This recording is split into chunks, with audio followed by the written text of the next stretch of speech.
Voilà un petit Nokia C7, C6 23. Donc c'est quand même assez proche du M8 en termes d'interface. En revanche, on doit l'avouer, l'écran est lui magnifique. Beaucoup plus fin, beaucoup plus de contraste que le M8. Il a l'air très réactif aussi. Après pour les menus on trouve la même chose. Il est vraiment fin, je ne sais pas si vous vous rendez bien compte, alors il y a un système de sécurité mais on est vraiment sur un produit très fin. Je vais essayer de vous montrer comparé Un Desire. à un Desire. Voilà, un HTC Desire.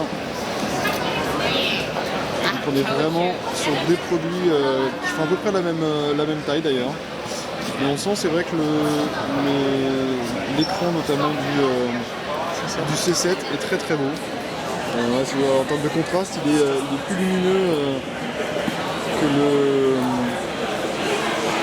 le Desire. Et c'est vrai que, comme ce qui a été présenté, apparemment, le noir est très noir. On a vraiment une très très bonne définition d'écran, ce qui manque un petit peu parfois au M8, comme on a pu le voir hier en le testant rapidement. Après, à mon avis, voilà, pas vraiment de révolution sur les applications, mais voilà, vous vous rendez compte que vous avez quand même une interface qui est très réactive. Est-ce que l'application sociale, elle fonctionne? Est-ce que l'application sociale fonctionne? On va regarder. Je ne sais pas si ça a été paramétré. D'accord. Là où il n'y a pas de réseau, voilà. Et sinon, on peut voir que c'est quand même très rapide. Avec une nouvelle interface quand même pour les contacts qui est très bien faite. Possibilité de linker directement sur les réseaux sociaux des gens. Voilà, ça c'est une network. Donc si vous faites ça, vous pouvez linker avec vos contacts. C'est pour ça qu'on a un petit résumé qui est assez sympa. Le M8 a exactement la même interface. Mais là c'est vrai que je suis bizarrement surpris positivement par la qualité de l'écran et le toucher. C'est vrai que c'est important, c'est difficile de s'en rendre compte à la caméra. Vous avez cette petite vibration qui est ici beaucoup plus qualitative, notamment que sur le HTC Desire. Et l'écran a l'air très beau. On va aller voir un peu dans les photos si on peut avoir un peu un aperçu. Voilà, on voit déjà que comparé aux anciennes générations, c'est beaucoup plus rapide. Et il n'y a pas à dire, c'est quand même beaucoup plus fluide. Multitouch. Bien sûr, le multitouch.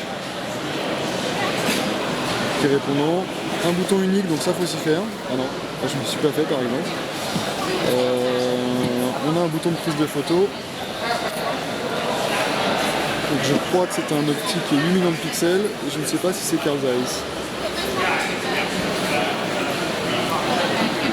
La prise de photo est très rapide, malheureusement, je ne sais pas si j'ai pu faire le point. Je dirais qu'il n'y a pas d'autofocus par contre. C'est assez bizarre.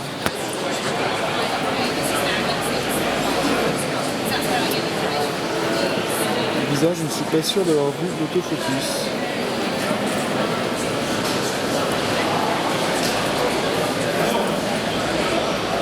L'écran est vraiment très beau. Ouais, l'écran est très beau. On va regarder ici une autre petite caractéristique qui pourrait être importante et qui a fait défaut pendant longtemps à Nokia. À savoir l'espace disponible. Donc voilà, donc là vous avez une mémoire sur le téléphone de 386, ce qui fait que là maintenant vous ne devriez avoir aucun problème pour mettre la plupart des applications. Une mémoire de masse qui est de 8 Go apparemment, et la possibilité donc de carte micro SD jusqu'à 32 Go, ce qui fait quand même une capacité de stockage assez intéressante. À mon avis c'est un mobile, on n'a pas encore de prix annoncé, je ne crois pas, non. Qui s'il n'est pas pricé trop haut peut être vraiment très intéressant parce que vous avez toujours ces trois écrans qui sont quand même un vrai plus de Symbian, une très bonne réactivité et une qualité d'écran qui est assez nouvelle pour la marque. Il n'y a qu'à remonter pas très longtemps en arrière pour avoir une 97 ou un 5800, on est quand même très loin de cette qualité. Et là on est vraiment agréablement surpris à voir après à l'usage, et surtout comparé au E7 qu'on va aller voir bientôt, ce que ça peut donner. Voilà, merci. À plus.